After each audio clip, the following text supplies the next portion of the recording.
Hello students, welcome to my YouTube channel Sahaj classes.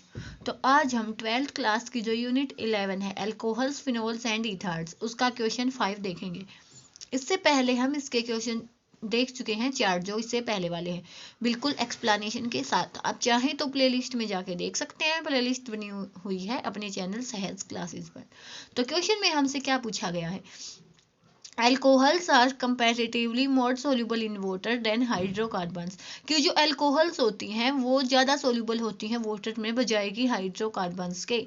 Of comparable molecular mass, जिनका molecular mass comparable होता है। Explain this fact, इस fact को explain हमें करना है कि जो भी अल्कोहल्स होती हैं वो सोल्यूबल होती हैं वाटर में, लेकिन जो अपनी हाइड्रोकार्बन्स होती हैं वो सोल्यूबल नहीं होती जितना कि अपनी अल्कोहल्स होती हैं। तो अपना क्वेश्चन है ये।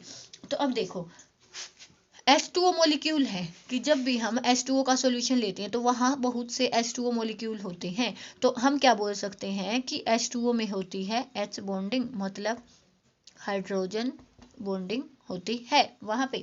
ठीक है, ये बात तो थी, इतना हम बोल सकते हैं। अब क्या है कि अल्कोहल्स, अल्कोहल्स हम किसको बोलते हैं, ROH को।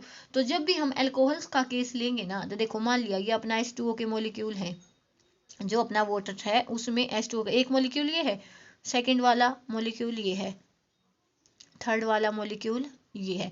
तो इसमें क्या होता है, हाइड्रोजन बॉन्डिंग। जैसे इस ऑक्सीजन और इस हाइड्रोजन के बीच में हाइड्रोजन बॉन्डिंग, इस ऑक्सीजन और इस हाइड्रोजन के बीच में हाइड्रोजन बॉन्डिंग। ये तो केस किसका है, अपने H2O का, सिंपल H2O जब हम लेंगे। लेकिन तो जब हम इस H2O सॉल्यूशन में अपना अल्कोहल डालते हैं तो होता क्या है कि ये तो अपने H2O के सॉल्यूशंस हैं, लेकिन जब हमने इसमें अल्कोहल डाला तो वो क्या होता है, ROH। इस पे आता है पार्शियली नेगेटिव साइन, इस पे आता है पार्शियली पॉजिटिव साइन, क्योंकि ये ज़्यादा इलेक्ट्रोनेगेटिव होता है।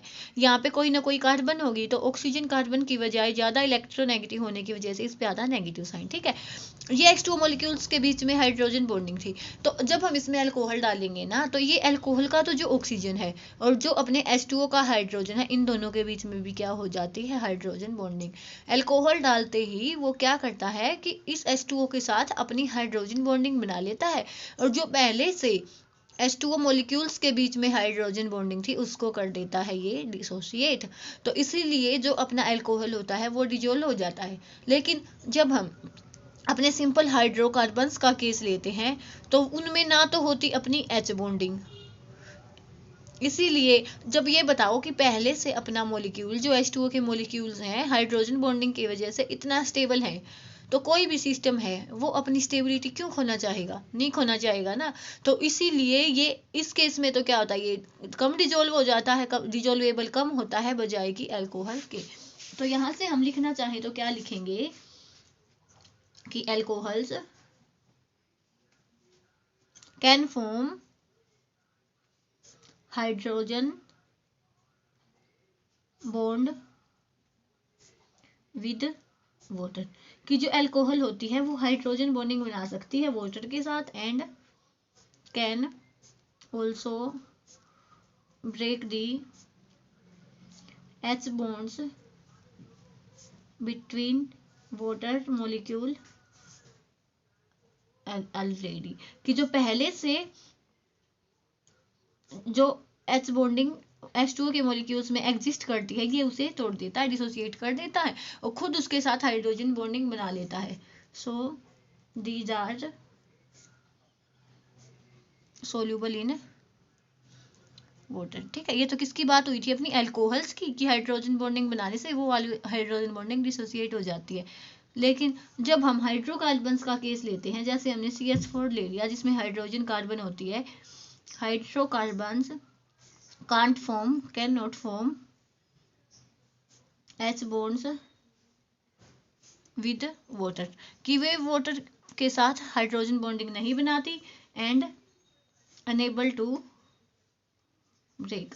और जो पहले से H बॉन्डिंग H2 मॉलिक्यूल के बीच में है उसको भी तोड़ने में कैपेबल नहीं होती। Unable to break the H bonds existing between H2O molecules. इसीलिए क्या होती है, ये लेस सोल्यूबल होती हैं। Hence hydrocarbons are hence hydrocarbons are less soluble in water than alcohols। तो सिंपली हमें क्या लेना है यहाँ पे कि जो भी अपना अल्कोहल है इसमें होती है हाइड्रोजन बॉन्डिंग। हाइड्रोजन बॉन्डिंग होने की वजह से जो पहले हाइड्रोजन बॉन्डिंग थी वो डिसोशिएट हो जाती है और इन दोनों के बीच में हाइड्रोजन बॉन्डिंग बन जाती है। देखो यहाँ पे भी स्टेबिलिटी यहाँ पे भी है, तो इसमें तो इतना कोई दिक्कत नहीं होती। लेकिन जब यहाँ पे आती है तो कोई भी चीज़ अपनी स्टेबिलिटी को क्यों खोना चाहेगी, तो इसलिए जब भी हाइड्रोकार्बन का केस लेते हैं तो वहाँ पे ना तो हाइड्रोजन बॉन्डिंग होती है और ना ही हाइड्रोकार्बन इतना कैपेबल होता है कि पहले से एग्जिस्ट हुई हाइड्रोजन बॉन्डिंग को डिसोशिएट कर सके। तो इसीलिए जो अल्कोहल्स होते हैं वो ज़्यादा सोल्यूबल होते हैं किसमें, H2O में।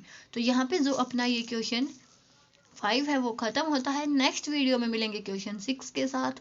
होप आपको समझ आया होगा, नहीं आया तो आप कोई भी डाउट है तो आप कमेंट्स में बता सकते हैं। Thanks for watching.